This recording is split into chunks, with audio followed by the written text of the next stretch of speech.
selected the right thread and selected and installed the right needle for your fabric, I have videos on that in more detail which I've linked in the description below.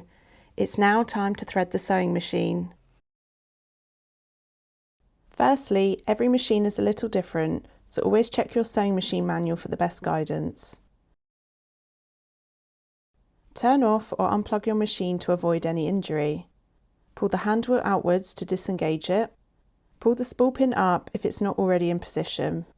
Place a spool of thread onto the spool pin so that the thread unwinds from the back.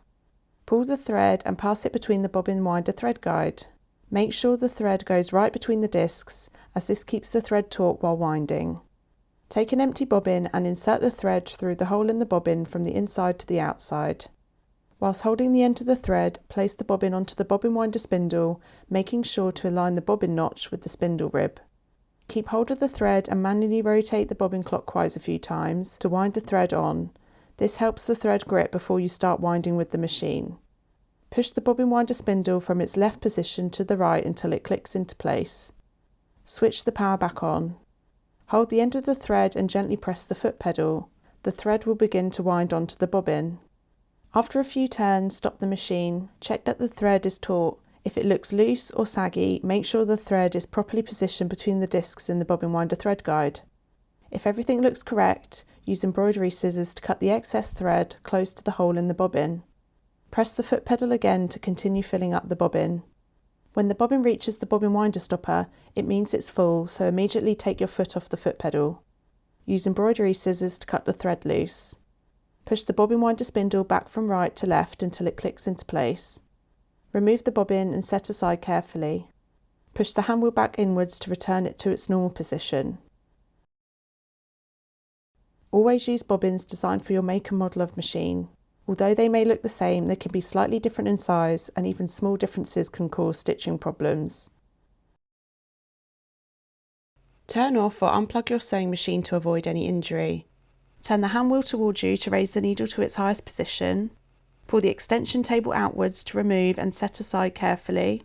Open the shuttle cover to access the bobbin area. Using your fingers, pull and hold the latch on the bobbin case, then gently pull it out. Insert the filled bobbin into the bobbin case, making sure that the thread unwinds in the correct direction. In this case, the thread unwinds away from me. An easy way to remember this is to think of this section like an arrow. It goes from wider to narrower, pointing in the direction the thread should travel. Guide the thread through the slit in the bobbin case, under the tension spring, and into the delivery eye, which is this small opening here. Leave roughly a 10 cm long thread tail. To insert the bobbin case, pull and hold the latch using your fingers. This helps secure the bobbin in place. Align the horn of the bobbin case with the horn in the shuttle race unit, then gently insert it. Release the latch to lock the bobbin case into the shuttle race unit. Close the shuttle cover securely. Attach the extension table back onto the machine.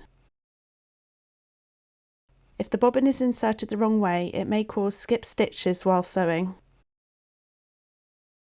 Turn the handwheel towards you to raise the needle and thread take-up lever to its highest position.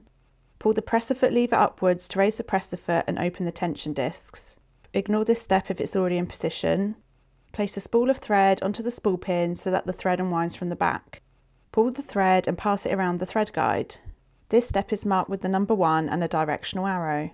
While holding the thread near the spool, slide the thread down and up from right to left through the vertical slit and past the thread tension dial. Make sure the thread sits snugly between the discs. This step is marked with the number 2 and a directional arrow. Pass the thread from right to left through the eye of the thread take-up lever. This step is marked with the number 3 and a directional arrow. Guide the thread back down through the left vertical slit and around the left needle bar thread guide. This step is marked with number 4 and a directional arrow. Thread the needle by passing the thread from front to back through the eye of the needle. Guide the thread through and down the presser foot. Most machines will have numbered guides marked on them to follow.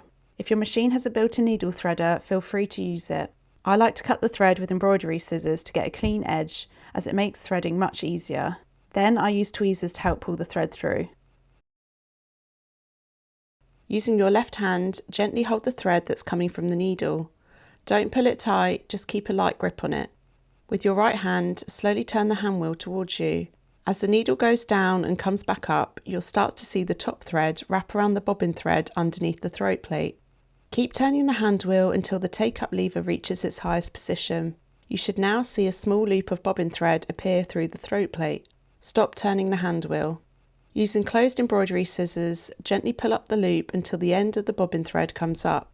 Pull about 15 centimetres or 6 inches of both threads towards the back of the machine and tuck them neatly under the presser foot. Make sure both the needle thread and the bobbin thread are sitting between the presser foot and the throat plate.